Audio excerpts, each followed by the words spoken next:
Ok, muy buenos días para todos los que nos ven desde Latinoamérica. Muy buenas tardes para quienes están en Europa o otros lugares. Es un verdadero placer para mí estar en este primer webinar regional bajo mi presidencia en IFA Latinoamérica y por supuesto por dos motivos fundamentales. El primero es el tema, que como ustedes saben muestra una necesidad de reunirse, de escuchar a expertos internacionales que nos puedan abordar las partes técnicas, académicas de todo esto. Es realmente importante. Y lo segundo es contar con un panel de expertos como el que tenemos hoy. Quiero agradecer al equipo técnico que ha hecho de IFA Latam, que ha hecho posible que este evento salga rápido, que este evento salga con la misma dinámica que la tributación internacional hoy se mueve.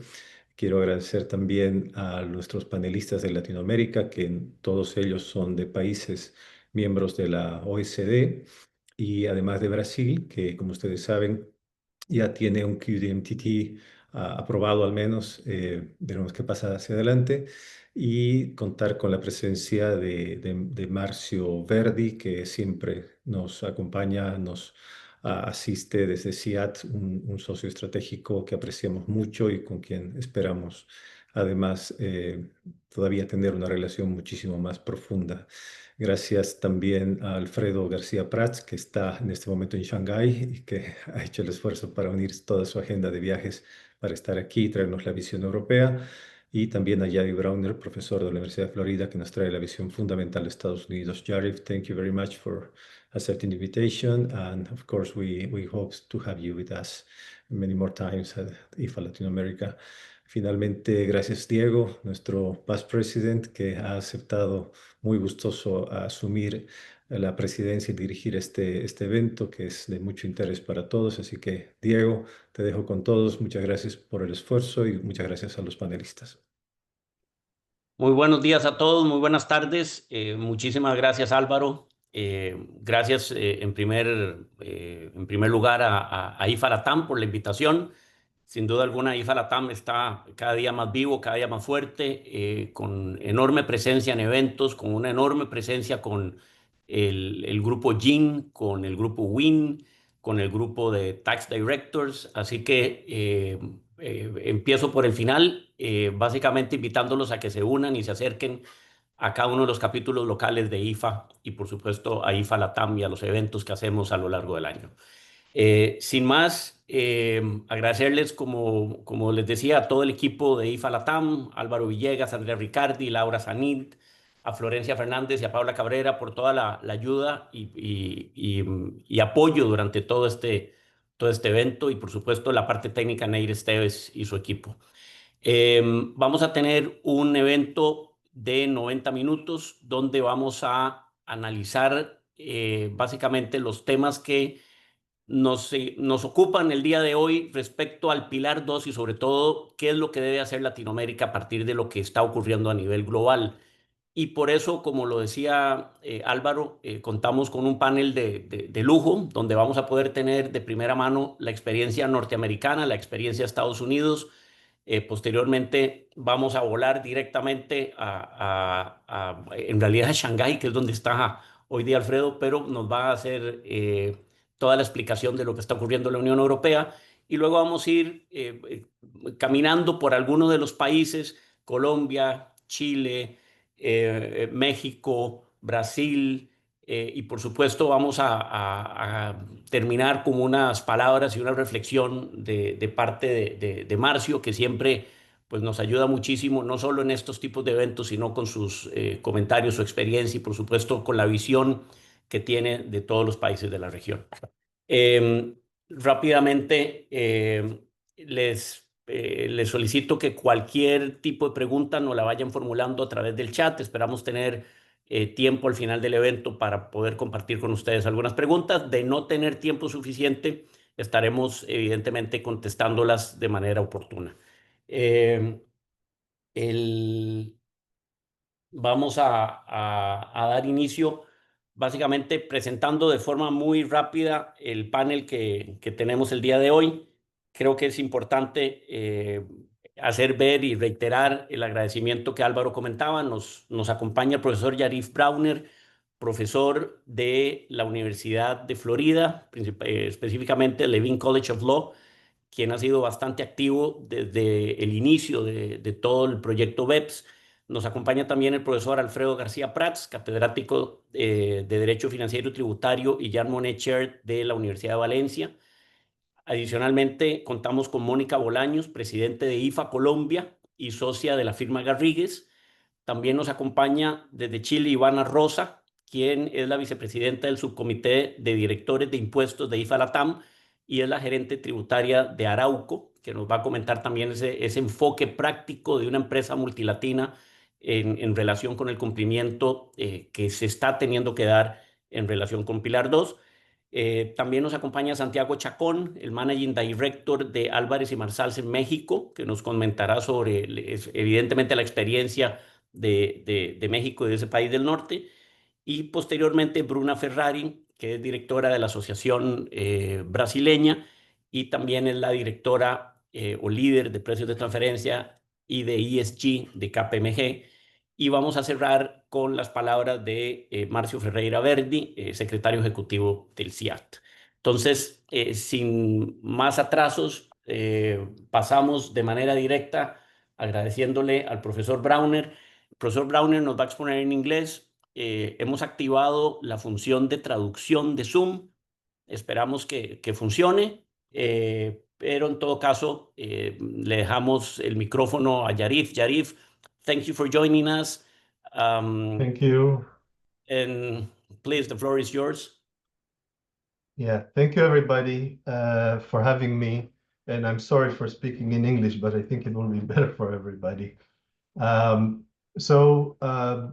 I guess I'm the first to speak because probably the U.S. perspective now is the perspective of the bad boy or the troubled boy in this context. Definitely now, I thought that a little bit of history is good despite our time constraints.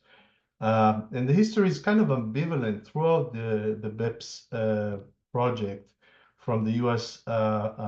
Perspective. Maybe the most important thing that I have to say in this context is that we have to be careful to say that there is a U.S. position about something, because I hear it a lot, but it can be a little bit confusing. And I'll give some examples. So from the beginning of the BEPS project, it seemed that the United States was a big supporter of the project, was an initiator of the project, etc. But very quickly, the United States started to play defense really in the project. In fact, it has not achieved any of its big goals in initiating the project. Mainly, it was successful in protecting our multinationals in some cases. Then, as the project wound down, you may know we had the first Trump administration. BEPS was not a successful really project. It ended up with very little real progress in terms of changes in the laws. And we see a lot of unilateral measures. We all know DSTs, etc. At the same time, the United States enacts what was called the Jobs Act, most important, the GILTI and the BEAT legislation. I will get to that in a second, which are really the intellectual origins of Pillar 2 of the IIR and the TPR. Then the Biden administration comes up, and this is a very good example of what I was saying, I think before, where the administration speaks in one language, very supportive of what became now BEPS 2.0 or the Pillars program, but at the same time, they didn't have the votes, even within their own party, to pass legislation that implemented the rules. What we see is that the US passes a corporate alternative minimum tax on 15%, sort of based on accounting, financial accounting basis, but not exactly. So incompatible, in fact, with Pillar 2. And now in the second Trump administration, we see the OECD is run or kind of dominated by some US or ex-US personnel, but they don't reflect the position of Congress and the administration that has been quite bellicose against Pillar 2. For a while, people felt that we have a kind of a trade war. And as you know, recently there was an agreement that maybe will lead to some kind of a deal with the G7. If we can go to the next slide. So the most important thing really that happened recently is the passage of what the administration calls the One Big Beautiful Bill Act. And the question is whether this bill leads us closer in the United States to the Pillar 2 basic rules. So one thing that happened is that the legislation changed the GILTI rules into what I would describe now as real worldwide taxation of subsidiaries of US companies, of US multinationals. This facade of trying to tax only intangible exporting was essentially eliminated. And now that income, if it's not subject to our CFC rules, is subject to about 14%. So bring us closer to the 15% of Pillar 2. However, this is not precise because we're talking about a different basis, and we're talking about tax accounting rather than financial accounting allocation with some other differences. Unlike the Pillar 2 rules, also the US rules apply to all shareholders of CFCs. So for example, regardless of the size of the corporation. So we see, in fact, an expansion of US worldwide taxation even beyond what Pillar 2 envisions. We have some other changes, primarily in the foreign tax credit coverage. Again, this expands the worldwide taxation of the United States of its subsidiaries. We still don't have regulations, so we don't know everything that's going to happen, but this is the big story. The second set of important rules that have been changed are what we call the FDII rules. This is a special deduction for, let's say, US business presence. It was also subject now or end up with about 14% rate, which is, again, kind of similar to Pillar 2, but the details are very different. There is a reduction of the amount of expenses that are allowed to be allocated to this income that enjoys this special rate. Our normal rate, is 21%. And there are some rules that try to deny the exporting of IP. The CFC rules have changed to some extent, most of them in favor of taxpayer, mainly to make our CFC rules truly proportional rules, net taxation set of rules. So remember, if subject is subject to a CFC rule, a Subpart F, it is taxed on a true net basis, if you will, but at 21% with credits. But if not, it's going to be subject to the new GILTI that we call necktie. However, large multinationals are still subject to the corporate alternative minimum tax, which is the 15% tax on a book income, if there is any. We've also seen some changes to the expenses rule. and a relatively small change to the BEAT. The BEAT is essentially a surcharge on base erosion payment, as they are called. However, so it moved from 10% to 10.5%. But what's probably the most interesting here is what was not enacted. So there is no high tax exception. There are no thresholds. So essentially, it's now going to apply to almost all payments from US companies to related parties. So again, expansion of source taxation, if you will, but it's not on the income, but rather on the payments. Finally, we've had some changes to our expensing rules, which actually brings it closer to BEPS, particularly Action 4. Our ThinkUp rules used to be on EBIT rather than EBITDA, and now it's really essentially EBITDA, which is kind of similar to the rest of the world. So the conclusion here that maybe we get a little bit closer to Pillar 2, but not really compatible. For the most part, businesses will have to be in the same position that they've been before the bill. They will have to run the number and calculate the precise impact, because it's not clear. Some of the rules increase taxation to most companies, but not to all of them.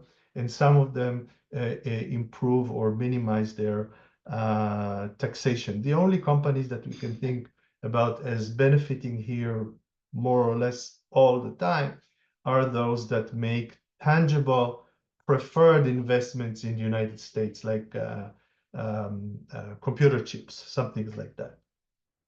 Can I have the next slide? Finally, very recently, the United States reached an agreement with the G7 organization. It's very interesting because it's an agreement with the G7, not with the G20, not with the OECD, not with the inclusive framework, although the G20 signals that they're going to agree with it. The agreement is very vague, but from a fundamental perspective, I think that's what the administration is trying to show, is that there will be exemption for US companies from the main impacts of Pillar 2. So US parented group, we don't have a definition for that.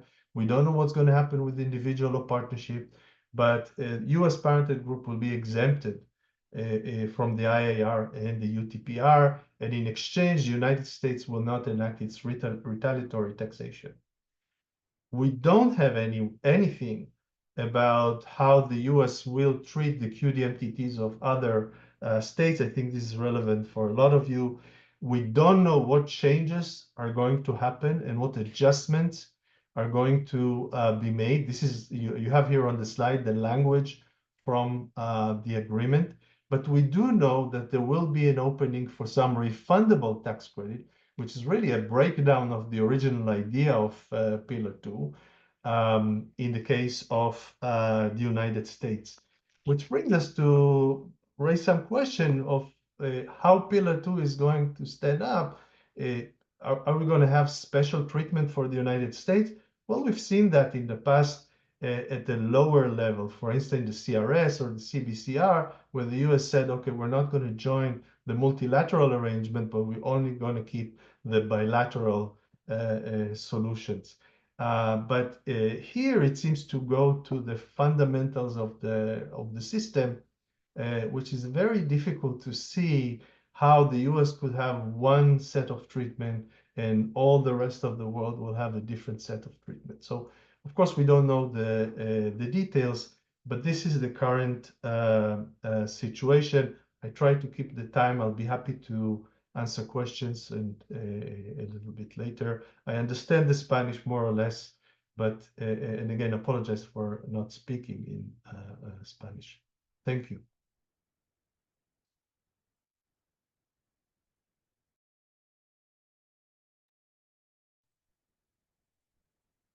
Thank you, Yarif. And we appreciate the effort that actually you've done for sharing all the knowledge regarding Pillar 2 and everything that the United States is doing so far. Vamos a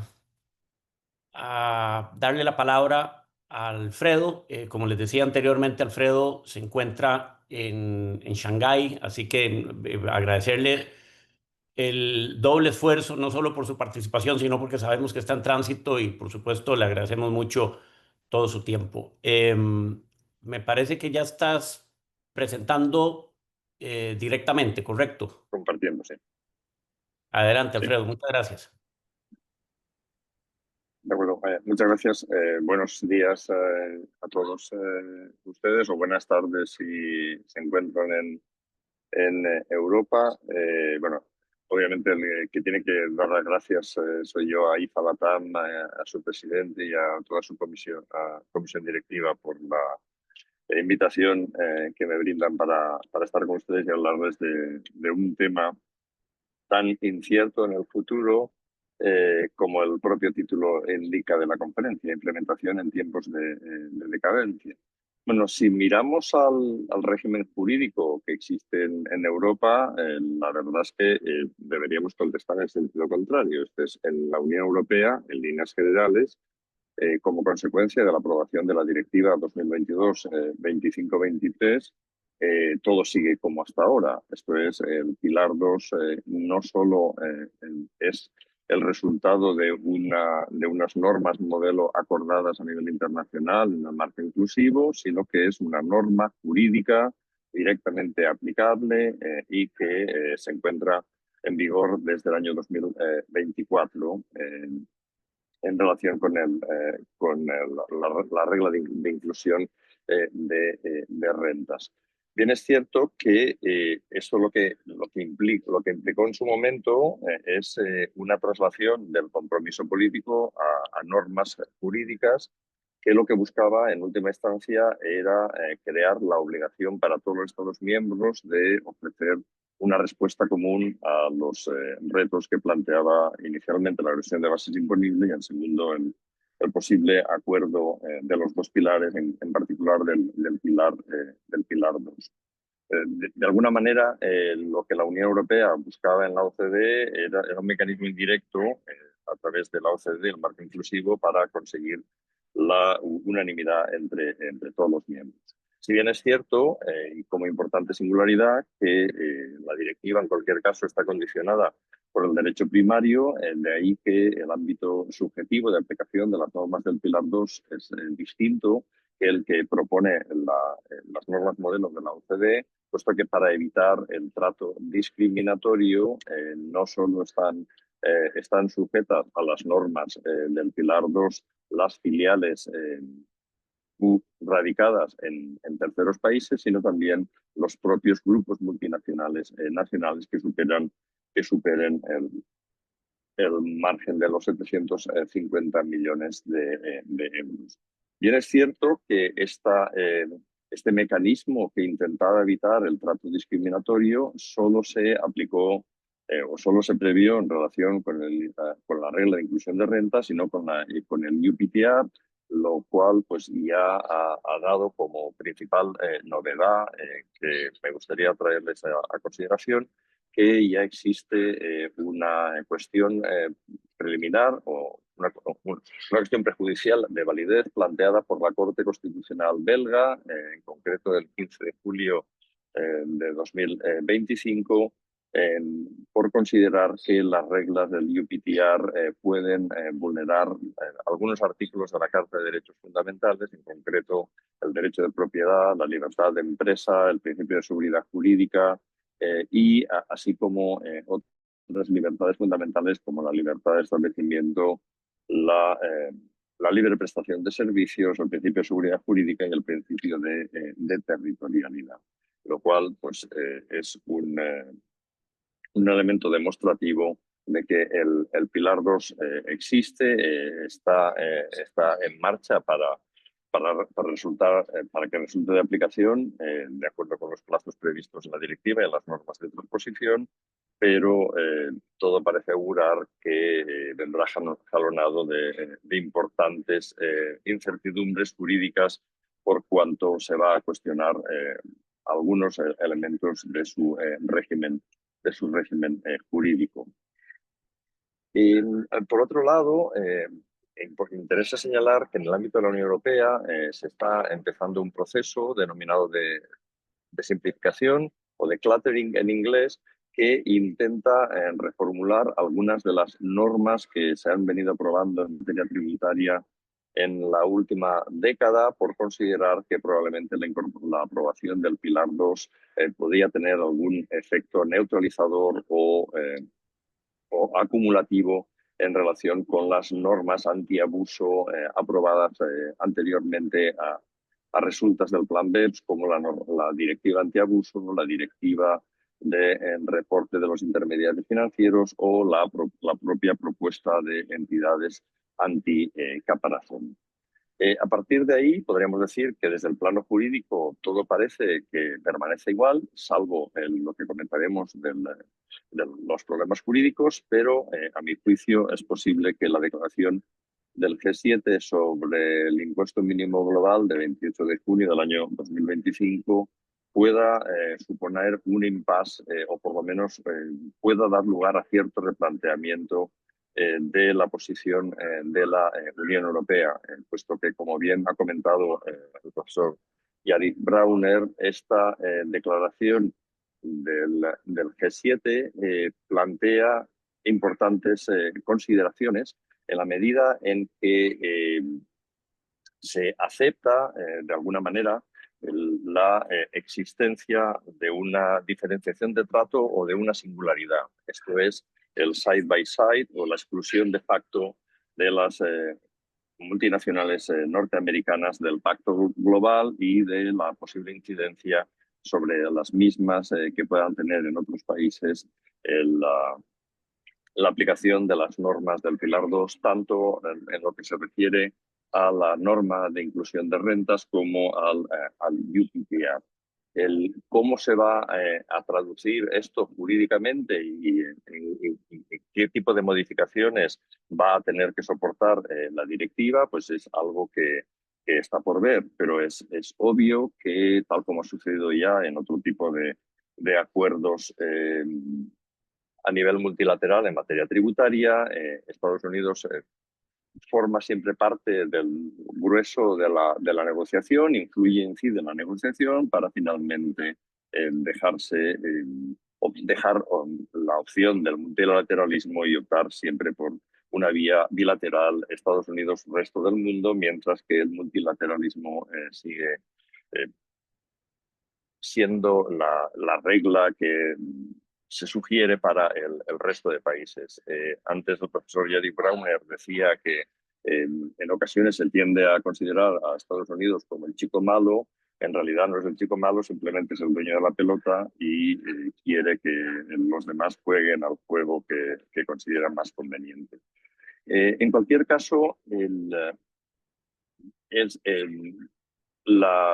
esta decisión ha generado, por una parte, esa decisión junto con la decisión de la Corte Constitucional belga, que no es más que una decisión de plantear una cuestión perjudicial de validez. Esto es, no se ha pronunciado todavía el Tribunal de Justicia, no sabemos en qué términos se va a pronunciar, pero ambas dos sí han dado pie a un cierto replanteamiento o al cuestionamiento de las normas del Pilar 2 o al menos de la posición que adoptó la Unión Europea en su conjunto frente a estas normas de garantía de la imposición mínima global de las multinacionales. Solo por mantener o por ofrecer algún ejemplo, pues las declaraciones del canciller alemán, considerando que debería suspenderse la aplicación del Pilar 2,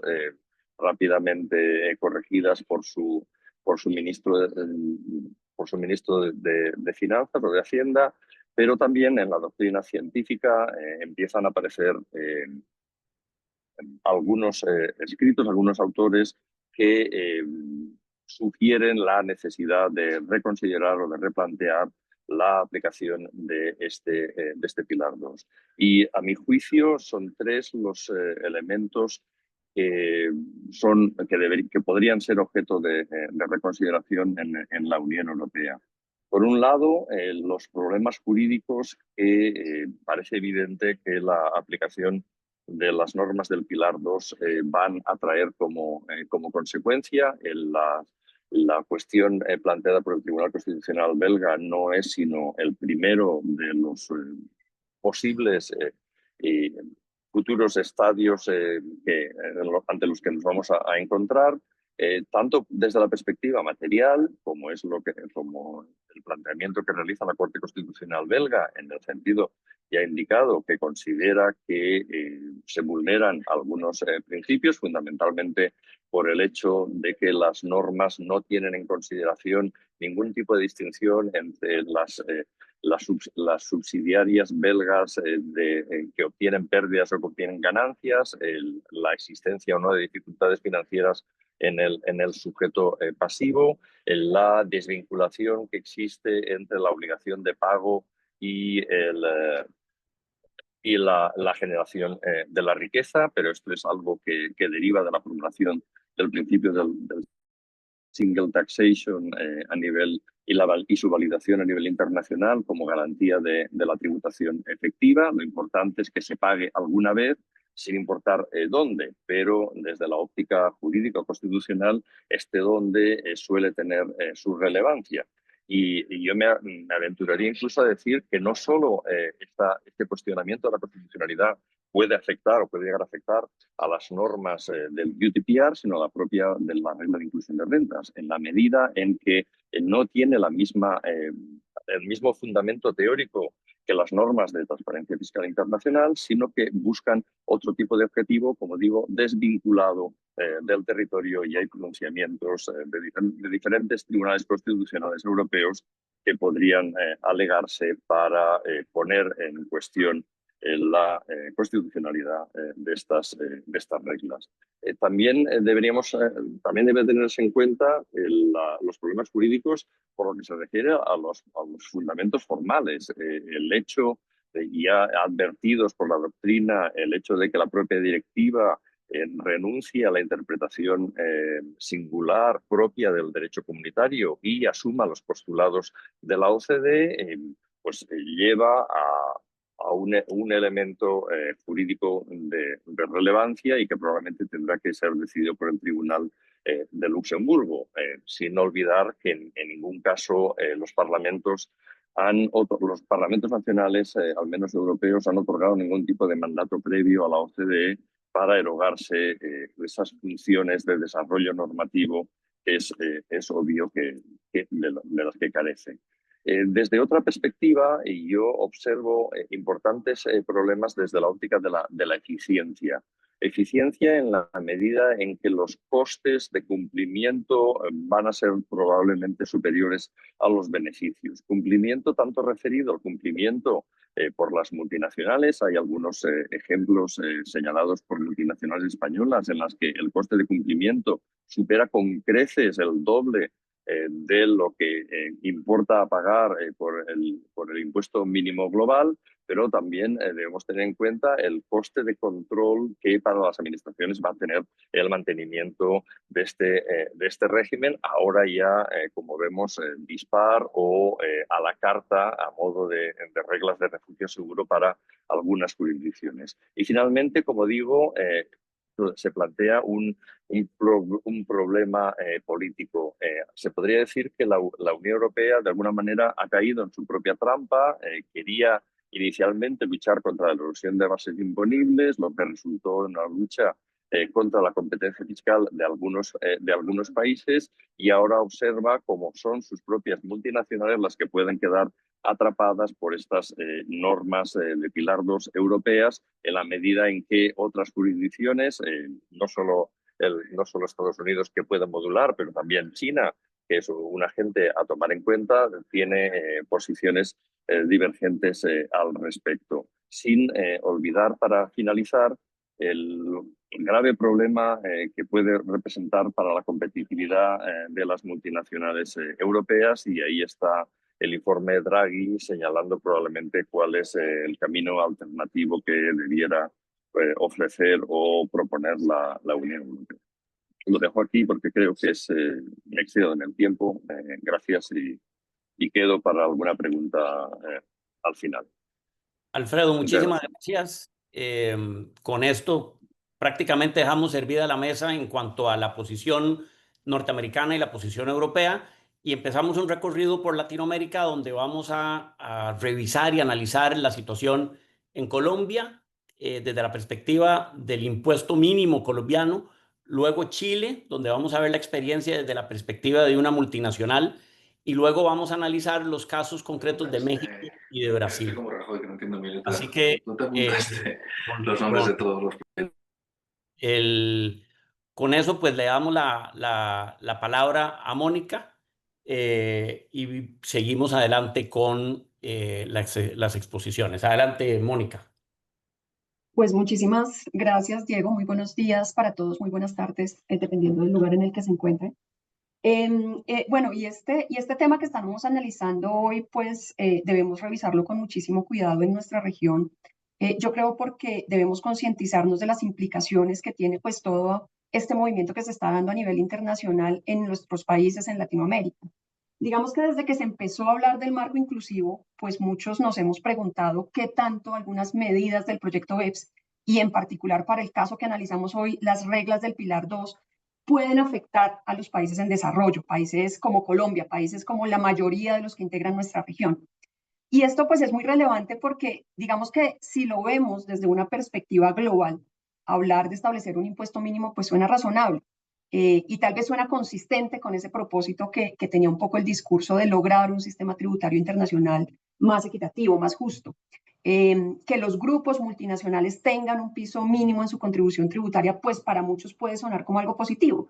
Y entonces, digamos que visto desde esa perspectiva de sistema internacional, pues es posible que un impuesto mínimo global efectivamente maximice ese agregado de recaudo tributario mundial.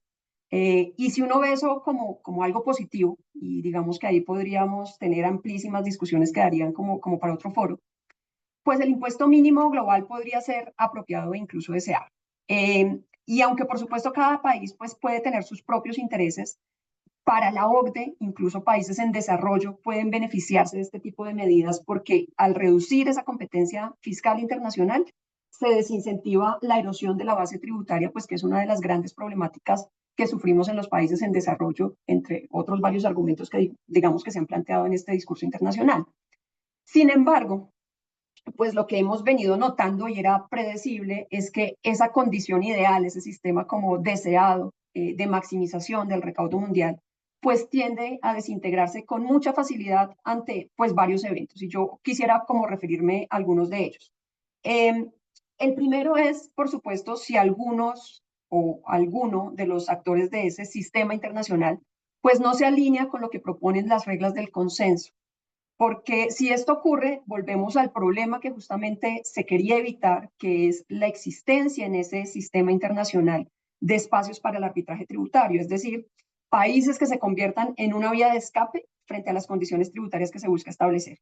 Y este justamente es el problema al que nos podemos estar enfrentando, pero con el agravante que se trata de actores que son muy, muy relevantes en ese escenario global.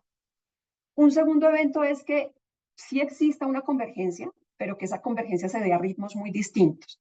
Y esto es problemático porque esto genera escepticismo en algunas jurisdicciones. Escepticismo sobre si realmente se trata de una iniciativa que va a poder implementarse de manera global y de manera efectiva.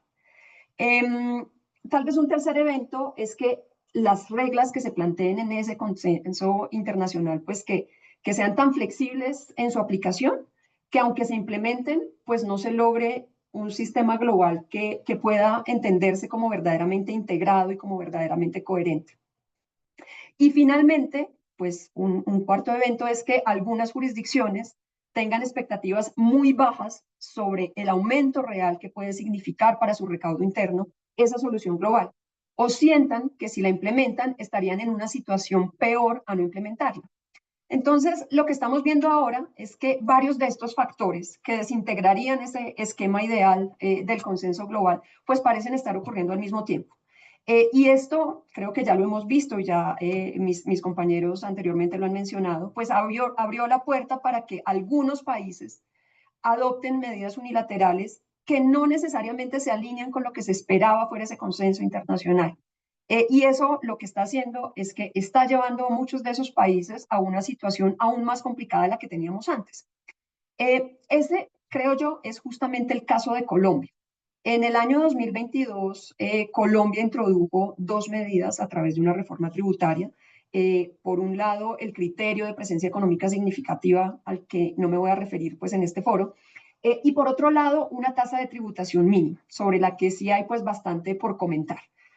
Y lo primero que hay que decir es que, aunque en la exposición de motivos de la reforma tributaria de 2022 se justificó la creación de esa tasa de tributación mínima con base en los planteamientos del Pilar 2, digamos que si uno lo ve desprevenidamente, efectivamente se trata de un impuesto mínimo que toma como referencia ese 15% del que habla el Pilar 2. Pues la forma en la que se calcula en Colombia es tan diferente en términos técnicos que incluso se ha llegado a decir que ni siquiera puede considerarse una implementación real del Pilar 2. Es decir, que estamos en un clarísimo ejemplo de una medida unilateral diseñada con un interés netamente recaudatorio y específico, pero que sin embargo se apoya en la idea general de ese consenso internacional de un impuesto mínimo. Pero digamos que si quisiéramos asumir que en efecto la medida implementada en Colombia realmente puede entenderse como algo similar a lo que plantea el Pilar 2, tal vez lo más parecido que uno podría decir es que se trataría tal vez de un impuesto mínimo complementario calificado, un Qualified Domestic Minimum Top-Up Tax. Incluso en ese escenario, lo que podemos ver es que en el caso colombiano confluyen varios factores, varios elementos demasiado desafortunados. Y el primero que habría que mencionar es que nos apresuramos. Hicimos, digamos, una adopción demasiado temprana, sin ver cómo los demás países, sin ver principalmente los demás países de la región cómo se estarían moviendo. Cuando hace un momento discutíamos ese estado ideal del consenso internacional, y si asumiéramos que el impuesto colombiano, el impuesto mínimo colombiano fuera efectivamente un impuesto mínimo calificado, pues esa medida implementada en Colombia tendría sentido. ¿Y por qué tendría sentido? Porque de no gravarse en Colombia las rentas a esa tasa mínima global, pues esas rentas terminarían siendo gravadas en el país de la sociedad matriz. En otras palabras, digamos que no recaudar el impuesto en Colombia implicaría simplemente ceder ese ingreso fiscal al país donde se encuentre la matriz. Sin embargo, como lo estamos viendo, pues ese estado ideal de ese consenso internacional no se ha materializado y todo apunta a que existen grandísimas dudas sobre si realmente vamos a llegar a una implementación. Porque los países donde probablemente estén ubicadas las matrices de los principales grupos multinacionales podrían no llegar a implementar la medida. Y si eso es así, pues lo único que hemos logrado en Colombia con una medida como la que implementamos es perder competitividad tributaria. Y esto pues es muchísimo más relevante para nosotros como Colombia, considerando que muy pocos países de la región han adoptado medidas similares a la que tenemos acá. Entonces, pues esta implementación en realidad lo que ha hecho es que añadamos un elemento más de complejidad y un costo tributario a un sistema que de por sí ya era lo suficientemente problemático. Ese es como un primer elemento desde la perspectiva colombiana, pero hay un segundo elemento, y es que no solamente nos apresuramos, sino que además nos alejamos de la propuesta internacional. Entonces, se justificó la adopción de la medida en las recomendaciones del Pilar 2, así lo refleja la exposición de motivos y así se ha presentado en distintos foros, pero sin embargo la forma de cálculo implementada difiere sustancialmente y genera costos tributarios altísimos para los contribuyentes. Solo por mencionar algunos ejemplos, pues nuestro impuesto mínimo va dirigido tanto a empresas locales como a grupos multinacionales, no observa los umbrales que se plantean desde el Pilar 2, tiene unas formas distintas de cálculo de la utilidad depurada del impuesto con el que se hacen los cálculos, y en general pues muchísimas otras variaciones. Y digamos que la primera reacción cuando se hizo esta implementación es que nos estábamos alejando, que estábamos incumpliendo los compromisos internacionales. Y la realidad es que no. esto en realidad no representa una dificultad frente a la forma en la que quedaron redactadas las reglas del Pilar 2, porque esas reglas del Pilar 2 tienen un carácter de enfoque común y además contemplan muchísimas flexibilidades que permiten a los países desviarse en algunos aspectos. Pero cuando se tienen como medidas con un alcance que es como tan amplio y tan distinto y que exceden tan claramente como los requisitos de esas reglas del Pilar 2, pues queda muy claramente evidenciado que esa propuesta internacional, ese consenso internacional que tenía un propósito distinto, pueda estar sirviendo en nuestros países como una justificación para implementar medidas que, más que cumplir con esos compromisos internacionales, tienen propósitos netamente recaudatorios, pero además con un impacto significativo en la competitividad tributaria del país. Entonces, ¿a qué nos enfrentamos hoy? Pues a que estamos subidos en una medida que complejiza muchísimo el sistema tributario colombiano, lo encarece para los inversionistas y nos deja en una desventaja muy significativa frente a nuestros vecinos. Digamos que ya no solo se trata de la falta de alineación con el consenso global, sino que además en ese consenso internacional, pues ahora estamos viendo que ni siquiera se está dando la implementación. Entonces, el hecho de que actores tan relevantes como Estados Unidos, que la Unión Europea, se estén replanteando o estén sugiriendo apartarse de esa iniciativa, yo creo que nuestros países sí debería llevarnos seriamente a explorar o a preguntarnos sobre la conveniencia de mantener medidas como esta. Y sobre todo preguntarnos cuál es el costo que puede tener en términos de competitividad para nuestros países, para Colombia fundamentalmente en comparación con los países de la región. Si países como los que mencionamos, como Estados Unidos, la Unión Europea, le están diciendo no, o por lo menos están diciendo replanteemos algunos de los elementos que estaba considerando esas propuestas del Pilar 2, pues imaginémonos qué podría pensar si fueran a evaluar medidas como las que tenemos en Colombia, que son muchísimo más agresivas con los contribuyentes. Pero para terminar, pues por supuesto, el hecho de haber avanzado tan tempranamente en esta implementación sí nos genera un gran reto.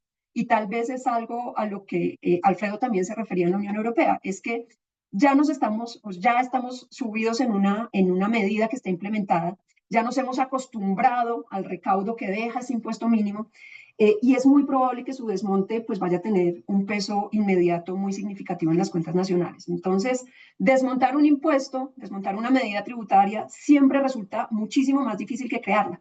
Cuesta mucho renunciar a la inmediatez pues, de los recursos que proporciona un impuesto, por más inconveniente que ese impuesto sea. Y en Colombia y tal vez en muchos países de la región tenemos pues, muchísimos ejemplos de ello. Impuestos antitécnicos que se siguen manteniendo solamente por la necesidad de recaudo. Es como si reconociéramos, como si pensáramos pues que los impuestos solamente necesitan o generan recaudo y en realidad lo que debemos entender es que el diseño de esas medidas tributarias debe siempre buscar un equilibrio entre esa necesidad de recaudo, pero también la importancia de evitar distorsiones tan significativas que terminen afectando el desempeño económico del país. Entonces, todo lo que está ocurriendo a nivel internacional, sin duda que es una invitación para que nuestros países puedan evaluar la conveniencia o no de avanzar o seguir manteniendo medidas como las que tenemos en Colombia. Muchísimas gracias, Mónica. Sin duda alguna, una llamada de atención para todos los demás países de la región en relación con las implementaciones unilaterales de este tipo de medidas y te agradecemos muchísimo. Ahora vamos a pasar con Ivana Rosa y quizás de previo darle la palabra. Una de las grandes ventajas que tiene IFA es que no ve ni analiza los temas desde una única perspectiva. Ya hemos pasado por la perspectiva académica, evidentemente profesional, y ahora vamos a entrar dentro de la dinámica práctica de lo que una persona especialista en la materia y una empresa multilatina está viviendo el día de hoy en relación con este tema, y nos va a contar la experiencia desde la perspectiva chilena y desde la perspectiva corporativa. Así que muchísimas gracias, Ivana, nuevamente, y te damos la palabra. Muchas gracias, Diego. Hola a todos y bueno, la verdad, como tú dices, es un honor poder compartir la visión más práctica y concreta respecto de la situación actual. Ya el profesor Yarib, Alfredo comentaron la situación internacional en que claramente estamos en un contexto, una coyuntura de una complejidad en materia de tributación internacional. Y al mismo tiempo, Mónica nos ha comentado la experiencia de Colombia en la aplicación de este impuesto mínimo global. Entonces, en una visión práctica y concreta, que es la que yo quisiera poder transmitirles, es que estamos en este momento en Latinoamérica, en que efectivamente, como decía Mónica, hay países en que están pensando en implementar o no este impuesto mínimo global, si ven o no una oportunidad, o también, eventualmente, como decía Mónica, se podría estar restando competitividad a los países de Latinoamérica que lo implementen, sobre todo como diciéndolo muy en lo concreto, en una situación tributaria internacional en que es un impuesto este que está siendo cuestionado o está siendo debatido, ¿cierto? Pero como decía Alfredo, para efectos de las empresas multinacionales, esto es una regla que existe. O sea, de aquí a lo que va a pasar en unos meses más o en un año más, efectivamente existe incertidumbre, pero para las empresas multinacionales esta es una realidad, es una regla concreta que existe y que se está aplicando. Entonces, en ese sentido, desde el punto de vista empresarial, existe aquí el gran tema de poder decir cuáles son, en definitiva, las reglas del juego en las que nos estamos moviendo a nivel de empresas y a nivel de jurisdicciones tributarias. Porque tenemos por una parte una regla que está en aplicación, pero por otra parte tenemos una serie de discusión técnica y de debates respecto de cómo va a finalizar su implementación. Entonces, en ese sentido, a nivel concreto, existe mucha discusión respecto de cómo vamos a seguir aplicando esta norma y qué efectos va a tener. Y eso obviamente a nivel de políticas fiscales, tanto empresariales como de los países, entrega muchísima incertidumbre y como todos sabemos, la certidumbre jurídica es fundamental a nivel de planificación fiscal con miradas de largo plazo. Eso también se junta, además, también tenemos que reconocerlo en países latinos en que estamos en contextos de falta de recaudación, o sea, necesidad de recaudación, necesidad de tener flujos fiscales para financiar las políticas públicas.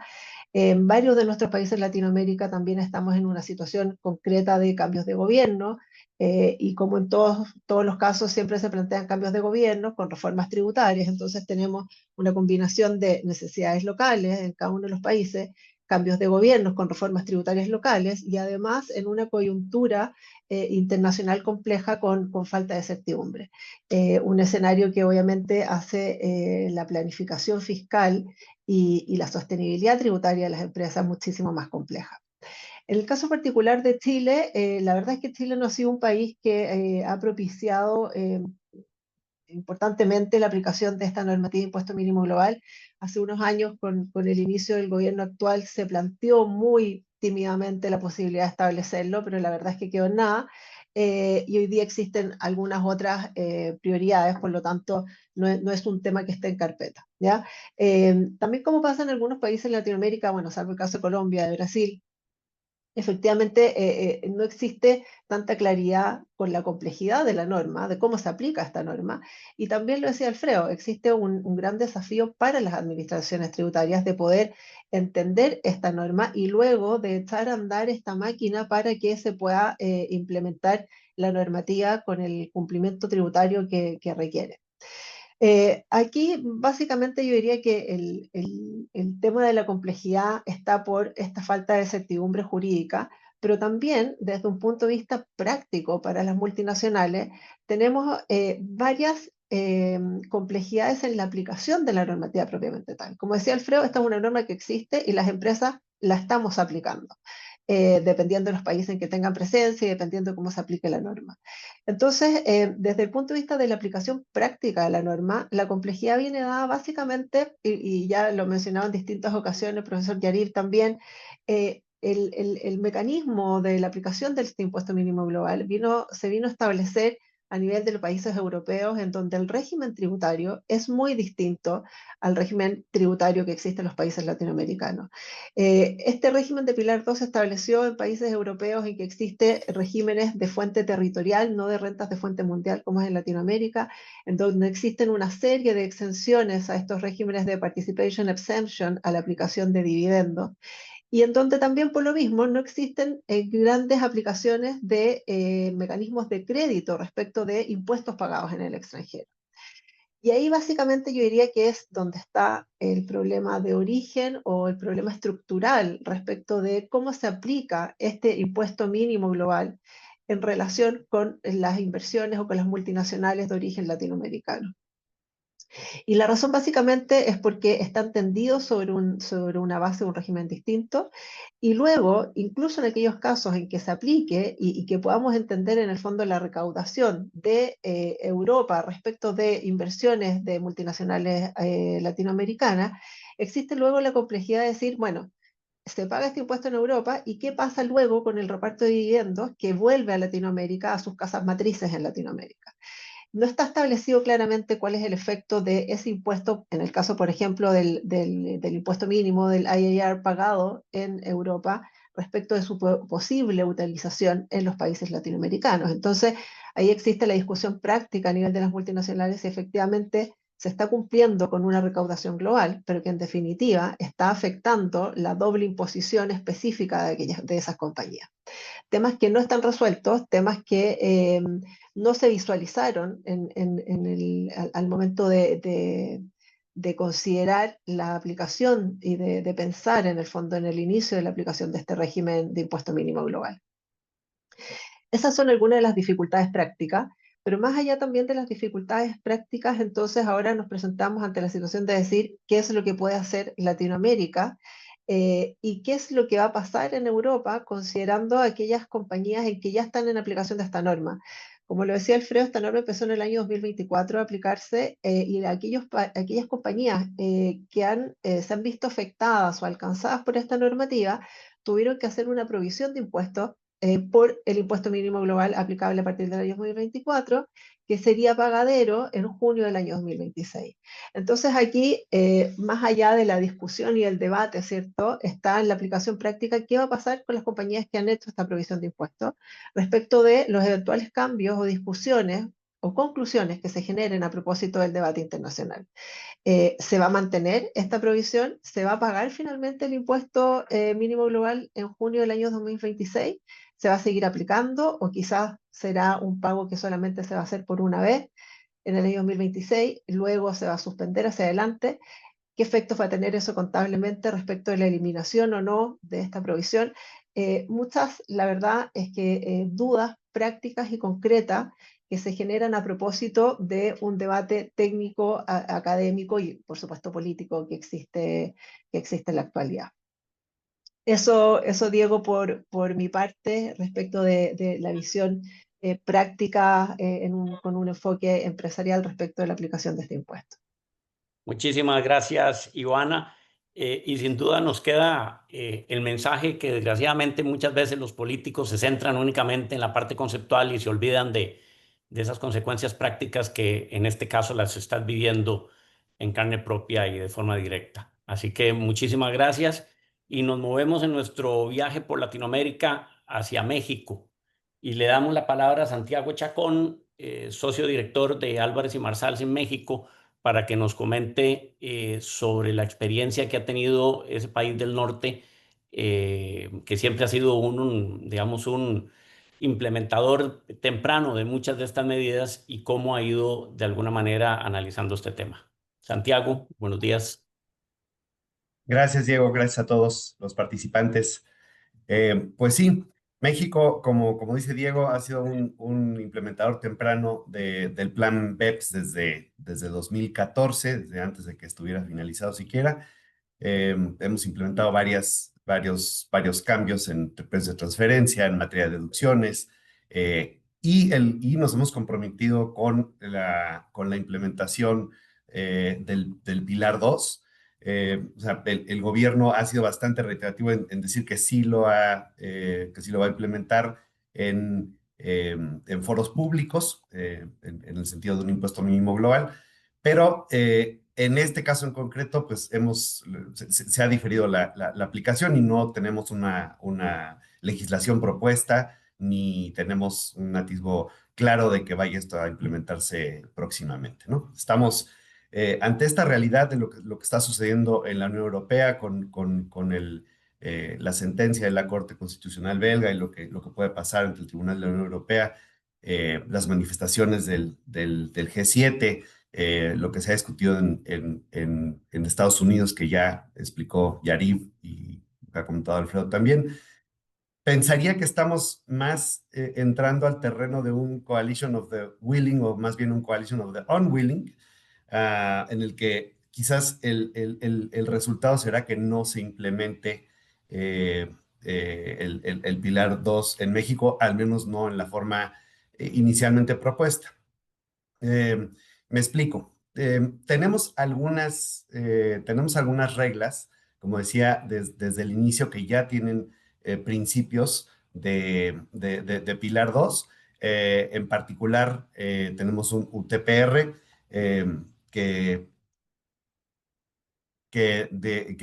limita la deducción de pagos entre partes relacionadas a entidades que no estén sujetas a una tributación suficiente, 22.5%, salvo que exista sustancia y un negocio activo, básicamente.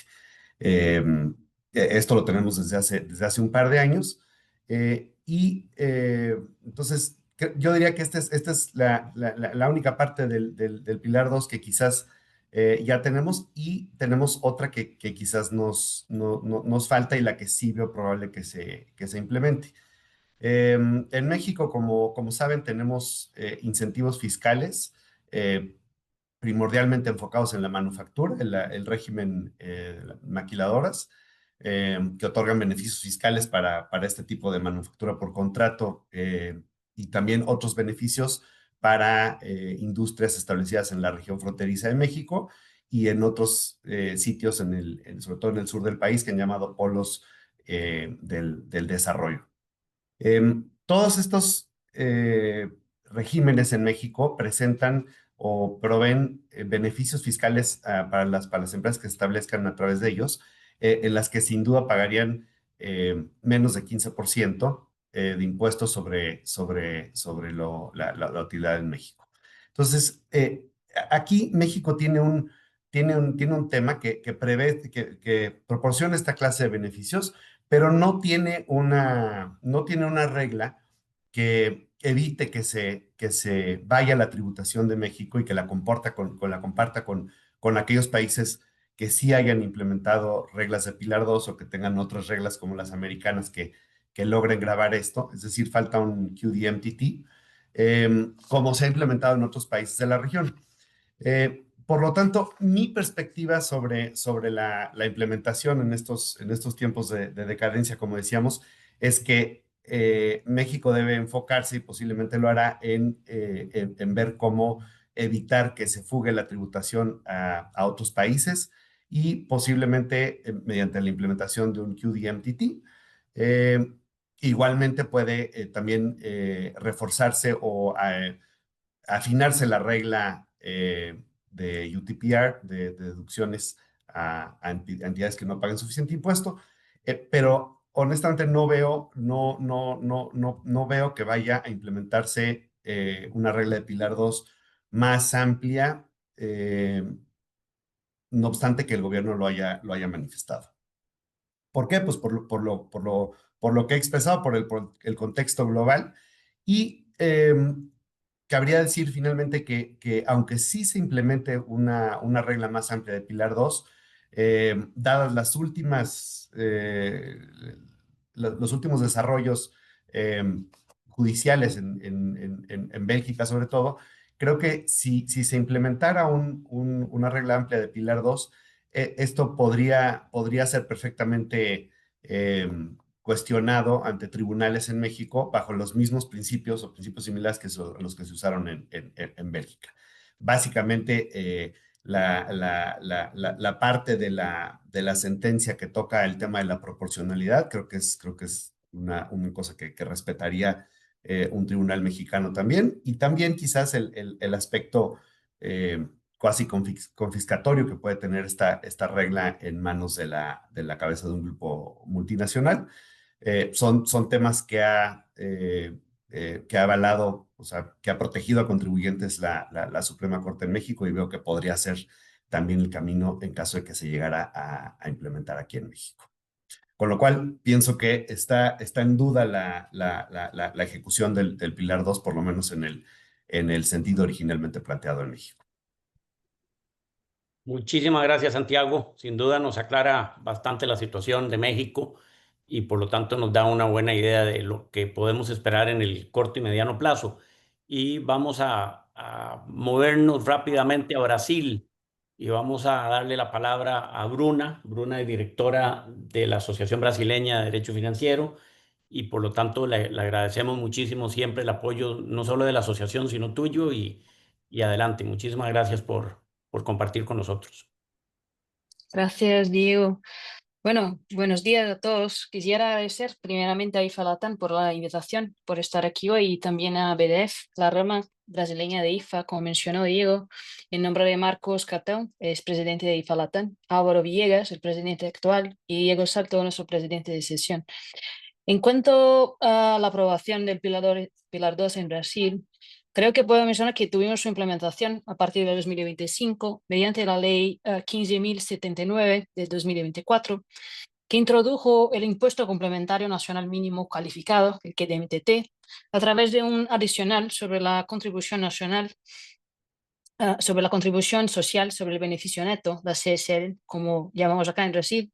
Esto considerando cuestiones constitucionales específicas en materia de reparto presupuestario, puedo decir así, porque podríamos haber hecho esto como una adicional a impuesto a la renta, pero así no fue. Y también consideran algunas reglas de anterioridad tributaria, pero esto es una cuestión más constitucional de Brasil.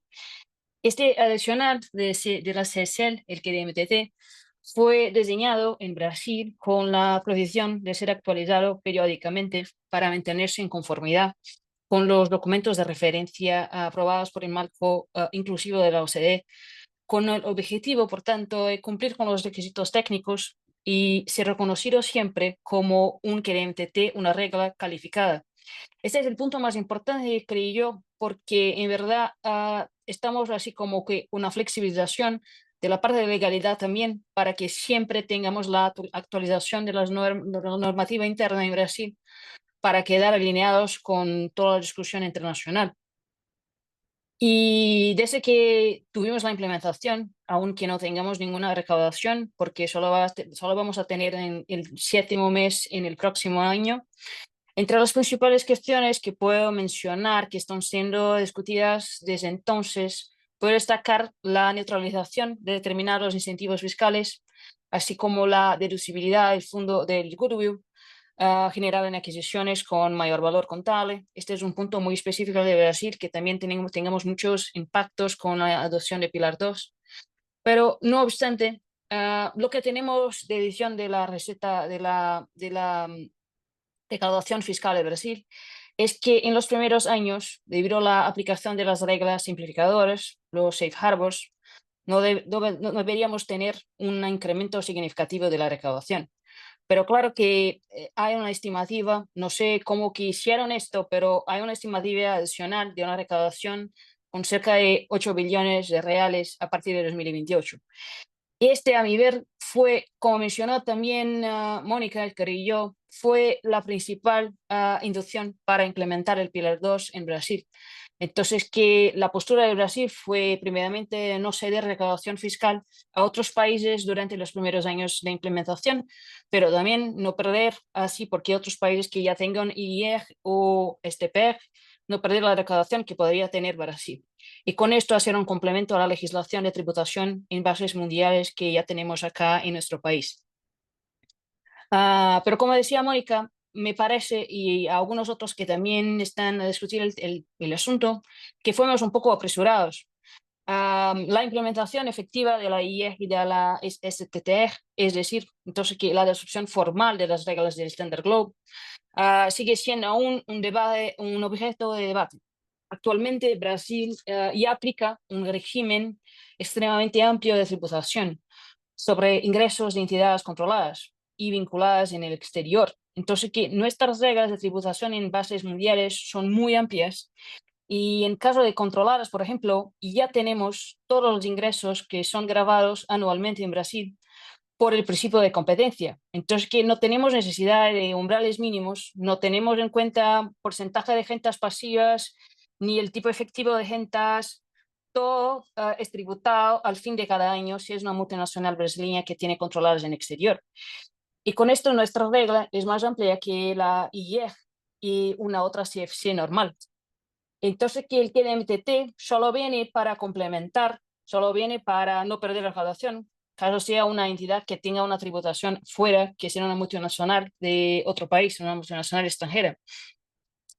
Y la interacción, pero el punto principal en Brasil, es por eso que estoy a mencionar la regla de tributación en bases mundiales, el punto principal en Brasil para la implementación del KDMTT fue la negociación del gobierno, así, aunque informal, con el empresariado para que tuviésemos una interacción entre el KDMTT y el régimen de CFC brasileño o nuestra norma de tributación en base universal, que es muy particular, para que no tuviésemos ni una doble imposición, pero también tuviésemos algunas medidas que pudiesen, que por ventura fuesen aprobadas y que así tuviésemos una competitividad o que fuese un poco mayor para las empresas brasileñas. Y para mí este es el punto principal que tenemos que discutir ahora con este statement que tuvimos de los países de G7 y con Estados Unidos, porque la normativa que fue aprobada con la regla de KDMTT o el adicional de contribución social prevía o prevé la posibilidad, ya prevé la posibilidad de compensación de créditos derivados del impuesto mínimo global con nuestro régimen actual de tributación en bases universales, pero también teníamos previsto en esta legislación que en el primer semestre de este año, lo que aún no fue hecho, tendríamos una nueva propuesta normativa sobre la IEG y su interacción con el régimen brasileño de tributación en entidades extranjeras. Pero aún esto no fue hecho y no tuvimos, aún no tenemos ninguna noticia que esto va a ser implementado aún este año.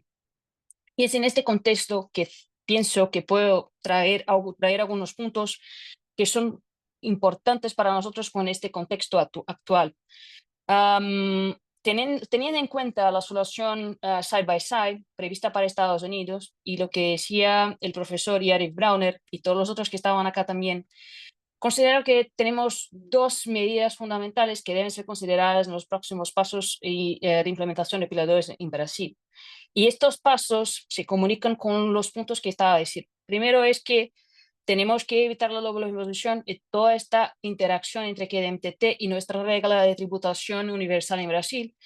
Y el otro, cómo que vamos a implementar el IEG y si vamos a implementar, y si vamos a sustituir las reglas actuales por el IEG o si van a convivir juntamente en nuestra legislación. Y esto es para mí la preocupación que es la peor para las compañías brasileñas, porque esto sí puede al fin resultar en una pérdida de competitividad y también un aumento de todos los costes que nosotros por ventura podemos obtener. Entonces, que el primer punto, solo para cumplir con mi horario acá, el primer punto es que el adicional de la CSL o nuestra contribución social, el KDMTT, debería solo ser aplicable cuando las entidades constituyentes, por ejemplo, situadas en Brasil, estén sujetas también a la inclusión por parte de otras jurisdicciones vía IE o UTP.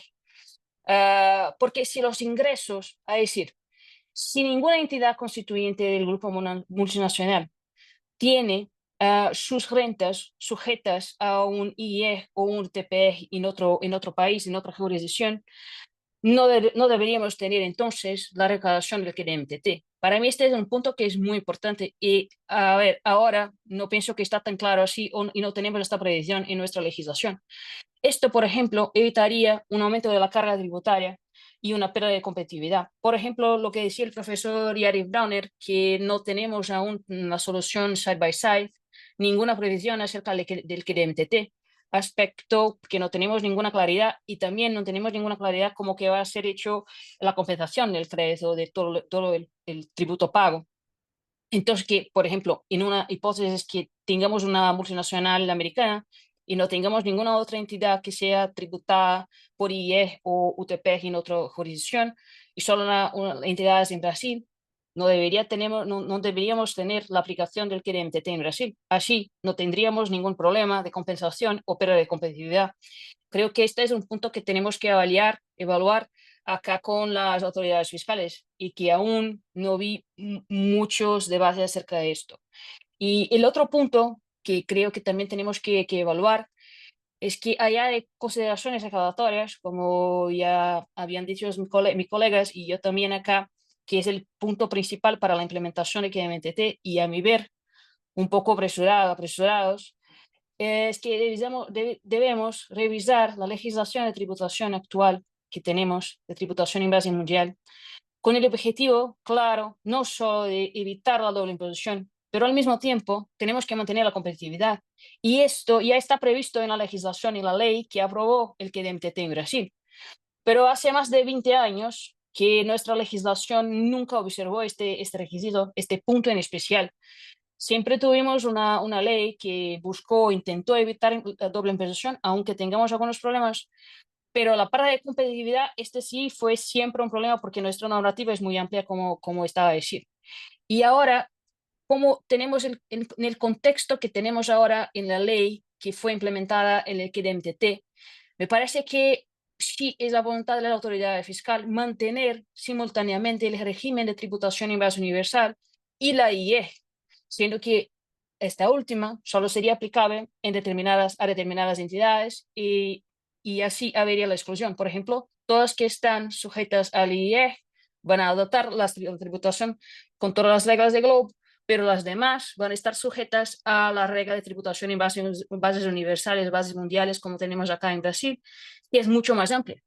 Esto podría generar un problema constitucional relevante a mi ver, ya que estaríamos grabando capacidades contributivas equivalentes, pero de forma desigual.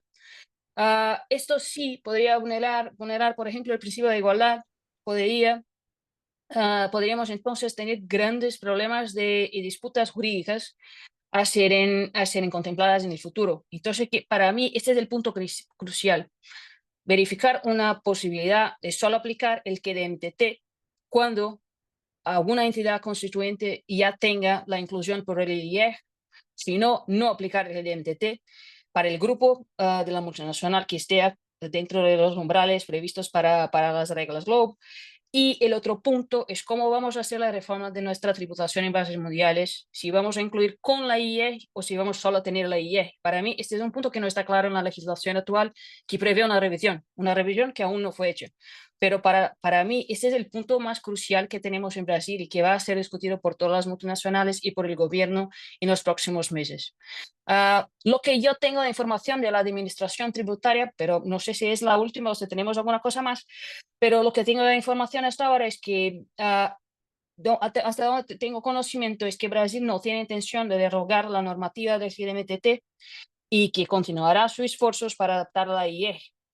No obstante, como se ha señalado acá, considero que es más importante evitar todos los posibles problemas jurídicos. Nos hemos apresurado para implementar puntos que aún no están definidos y evitar, por ejemplo, normativas que puedan ser consideradas inconstitucionales, especialmente por la posible vulneración del principio de igualdad y de la capacidad contributiva, que como estaba a decir, es una cosa que puede ocurrir a depender de cómo hagamos la implementación del IE versus nuestra normativa actual.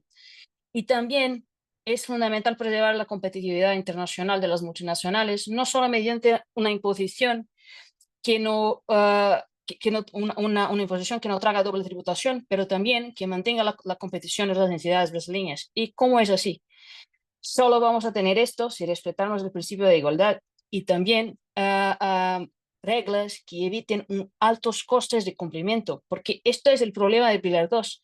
Tenemos tantos costes de cumplimiento que se agregan también a los costes que ya teníamos en nuestra normativa de tributación en bases mundiales, que creo que esto sí puede ser el peor para la competitividad de las empresas y para la armonización global. Entonces, para no pasar un poco más de mi tiempo, que creo que ya superé, Diego, vuelvo contigo y agradezco por la oportunidad. Muchísimas gracias, Bruna. Muy claro. Escuchándote me acordaba de una publicación de hace, me parece que más de 10 años del Banco Interamericano de Desarrollo que hablaba creo que se titulaba Recaudar no basta, los tributos como instrumentos de desarrollo. Escuchándote y escuchando también lo que comentaba Mónica, pues queda en evidencia que muchas veces los países se apresuran a llevar a cabo algunas modificaciones con ámbitos más recaudatorios que realmente de desarrollo. Vamos a terminar con la participación de Marcio Verdi, que muchos de ustedes, si no todos, le conocen como secretario ejecutivo del CIAT. Marcio, es un verdadero honor tenerte presente. Sé que tienes un compromiso enorme con IFA y por lo tanto te lo agradecemos nuevamente. Adelante. Olá, Diego. Muito buenos días a todos. Todo lo contrario, Diego, para mí es un honor, una satisfacción poder participar de este panel tan importante. Estaba aquí encantado escuchando a todos ustedes, muy interesante. Yo no voy a comentar de ningún país en específico, voy a hacer algunas consideraciones generales. Antes yo quisiera felicitar a Álvaro, a Marcos, a todos que lideram a IFA, as iniciativas nacionais. Eu creio que também a IFA vem promovendo um acercamento cada vez mais intenso do setor privado, dos consultores, dos advogados com o setor público, com os representantes das administrações tributárias, e isso está totalmente em linha, como, por exemplo, uma das prioridades do Banco Interamericano, que é o Cooperativo Compliance, o cumprimento cooperativo com o CIA, a busca de soluções de prevenção de conflito, muito mais que de solução de conflitos. Assim que há que aplaudir o trabalho que IFA vem fazendo a nível mundial e especialmente latino-americano. Eu tenho um orgulho imenso de participar dos eventos de IFA, representa muito para mim. E o dia de hoje, eu não vou mencionar de país, como já comentei. Eu quisiera começar buscando lo que comentou o senhor secretário do Tesouro americano de Bush padre, senhor Snow, que ele dizia que os tax codes should be written by pencil, né? E devemos escrever os códigos tributários a lápis, porque temos que estar permanentemente alterando e adequando-os às realidades econômicas, políticas e tantas outras que podem influenciar o marco legal da tributação. Então, eu creio que todos esses movimentos de ida, volta, de indefinições, isso é natural, é parte do processo. Eu fui coordenador general de política tributária em Brasília, na Receita Federal, quando os processos avançavam, volviam, e assim era. Trabalhamos décadas, vê a tão desejada reforma da tributação do consumo de Brasília, levou 40 anos. A que estamos vivendo hoje é perfeita? Por supuesto que não, mas por sorte, e há que felicitar e aplaudir a sociedade brasileira que logrou mover-se para adelante. Então, a nível internacional, passa o mesmo. Eu, de acordo com todos os que comentaram, por exemplo, creio que Alfredo comentava que o BEPS todavia está aí caminhando. Eu, quando estive em 93 com nosso querido Pascal Santamán em Colômbia, lançando a iniciativa BEPS regional, a primeira que o CIAT organizou, eu dizia na época, o BEPS é um processo, não é um evento. Como tudo em matéria tributária, em matéria tributária é muito difícil de ter um evento que se hace hoje, se termina e tchau. Isso não existe, não? Ou seja, o que terminamos hoje, amanhã, às vezes, já necessitamos revisar ou, por lo menos, estar atento. Ver que o BEPS, em minha concepção, avançou bastante bem. Vamos por quase 50% de nível de implementação em la maioria das ações. Algumas ações vamos menos. E por quê? Aí eu me permitiria citar o que a revista, e já chegando ao Pilar 2 e também ao Pilar 1, a revista The Economist sempre nos hace acordar que eles diziam que qualquer proposta de reforma internacional ou de reforma nacional deve ter os 3 C, não? Compromisso, consenso e competência, não? Compromisso, consenso e competência. Antes de chegar ao Pilar 2, miremos, por exemplo, a ação 12 do programa BEPS, o disclose, né, dos tax planning. Por que não há chegado a um nível elevado de implementação? Muitos países não têm competência, as administrações tributárias, a dizer uma lei, vocês me passem todo o planeamento tributário, porque eu tenho que validar. Estou preparado para analisá-los, aprová-los e dar uma resposta. Se eu não estou preparado para receber isso, yo no tengo un de los 6, aunque esté con consenso que debería hacerlo, que la medida del BEPS 12 es una medida importantísima en mi concepción, pero ni todos los países están al mismo tiempo preparados para implementarla. La acción 14 también, ¿quién no está a favor de tener un mecanismo de solución de conflictos por APAS, BAPAS, MAPAS y también con arbitraje? Pero las arbitrajes son vinculantes. O sea, hay un consenso de que podemos ir a un proceso de arbitraje. Si no hay un consenso, difícilmente los países se incorporan a la iniciativa. Entonces, otras tienen mucho más, son más fáciles de tener una aceptación global. Pero yo creo que hemos avanzado muchísimo. Yo diría que hemos avanzado em termos de estándares internacionais na última década, a um nível que eu jamais hubiera pensado. E muito mais se pensamos no Global Forum, na parte de intercâmbio de informação e transparências, hemos eliminado basicamente o secreto bancário a nível mundial para fines tributários e outros, e isso foi uma conquista fabulosa, não? Temos que aplaudir todo o que hemos logrado, que não foi um acionar solo de setor público, de OECD, no, setor privado, BIAs, as empresas, todos juntos hemos avançado em lo que é mais difícil. Porque, for sure, cooperation is not a synonym of coordination. Cooperação não significa coordenação. E em las últimas décadas hemos avançado muito em coordenação entre setor privado e setor público. Então, eu sou optimista, creio que estamos avançando muito bem. E hemos melhorado muitíssimo o cenário para empresas e para as administrações. Agora, claro, Bruna mencionou, Ivana mencionou, vários mencionaram, por exemplo, o que é o Tax Transaction Cost. Esse é um conceito que aqui em CIA, toda a medida, eu digo, temos que medir o custo da transação tributária. Quanto vai afetar para o compliance e para a administração? Quanto isso significa a mim de serviço de cobrar, implementar essa norma e a las empresas cumprir? Esse custo da transação tributária, para mim, é um dos indicadores que não pode ser nunca deixado em segundo plano quando estamos estudando medidas.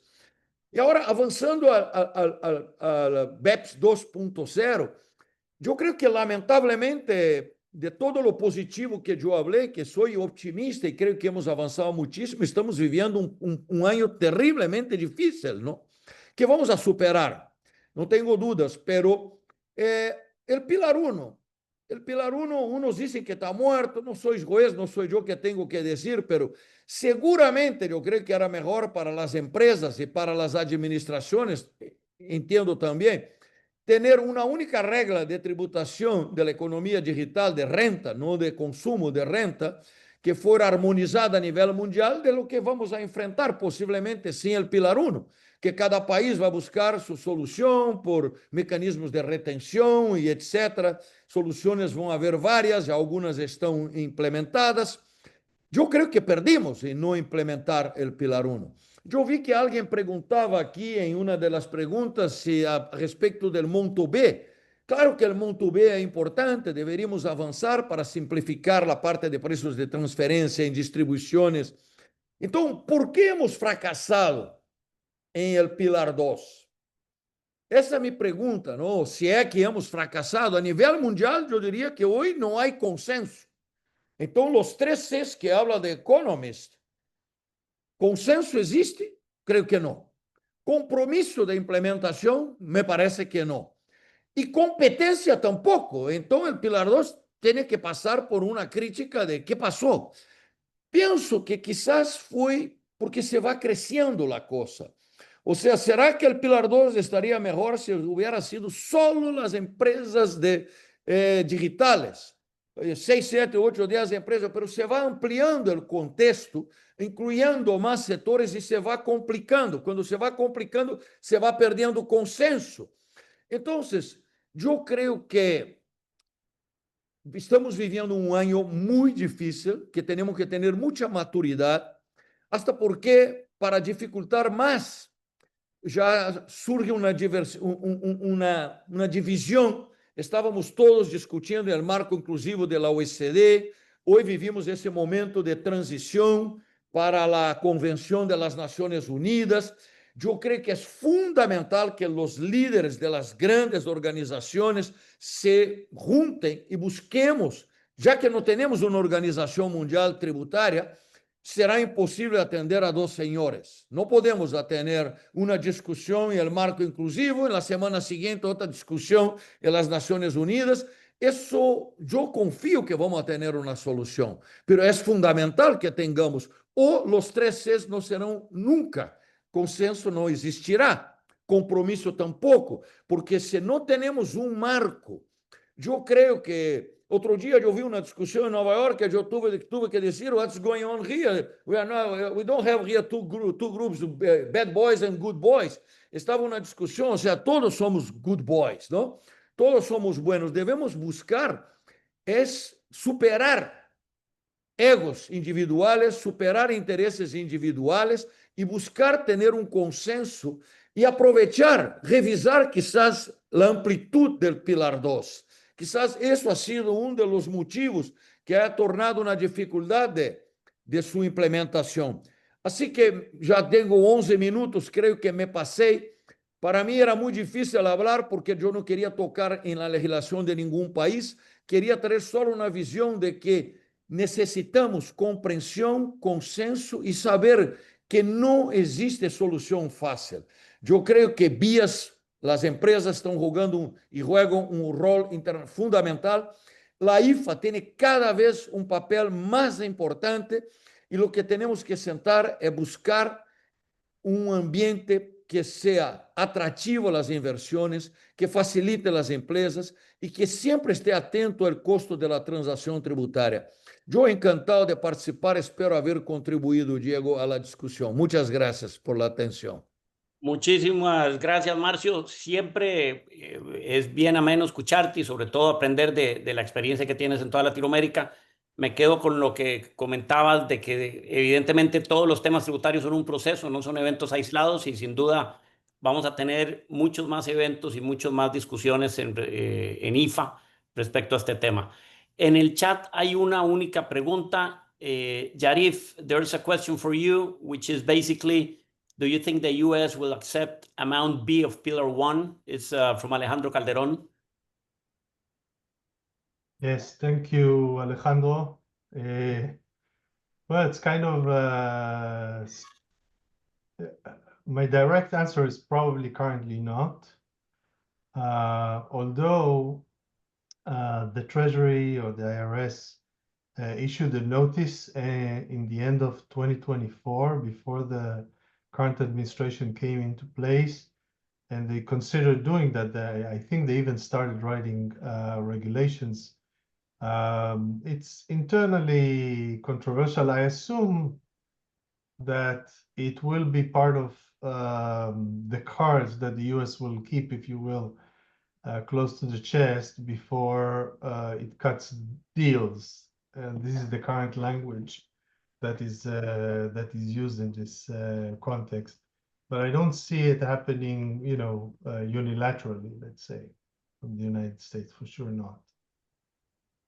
Perfect. Thank you, Yarif. Yes. Me parece que no hay más preguntas. Siendo entonces el momento para agradecerles nuevamente, principalmente a todos ustedes que nos acompañaron el día de hoy. Tuvimos una asistencia muy, muy buena entre personas que entraron y salieron. Más de 200 personas estuvieron presentes. Agradecerles, por supuesto, a todos los expositores. Alfredo, buen viaje de regreso. Agradecemos mucho tu sacrificio y tu compromiso. Yarif, thank you very much for being here and for sharing with us. Marcio, también muchísimas gracias. Ivana, Mónica, Bruna y Santiago, agradecerles muchísimo todo el apoyo y todo el aporte que nos dan. De parte de IFA Latam, agradecerles, invitarles a que nos acompañen. El año próximo tenemos un evento muy, muy, muy bueno en Guatemala, del Congreso de IFA Latam, así que los invitamos mucho. Viene un evento internacional en Panamá, también organizado por IFA Panamá, que los invitamos a acercarse y también conocer de él para que puedan participar, y a cada una de los capítulos locales de sus países. Muchísimas gracias nuevamente por compartir con nosotros y quedamos como siempre a sus órdenes. Un fuerte abrazo. Muchas gracias a todos ustedes de mi parte.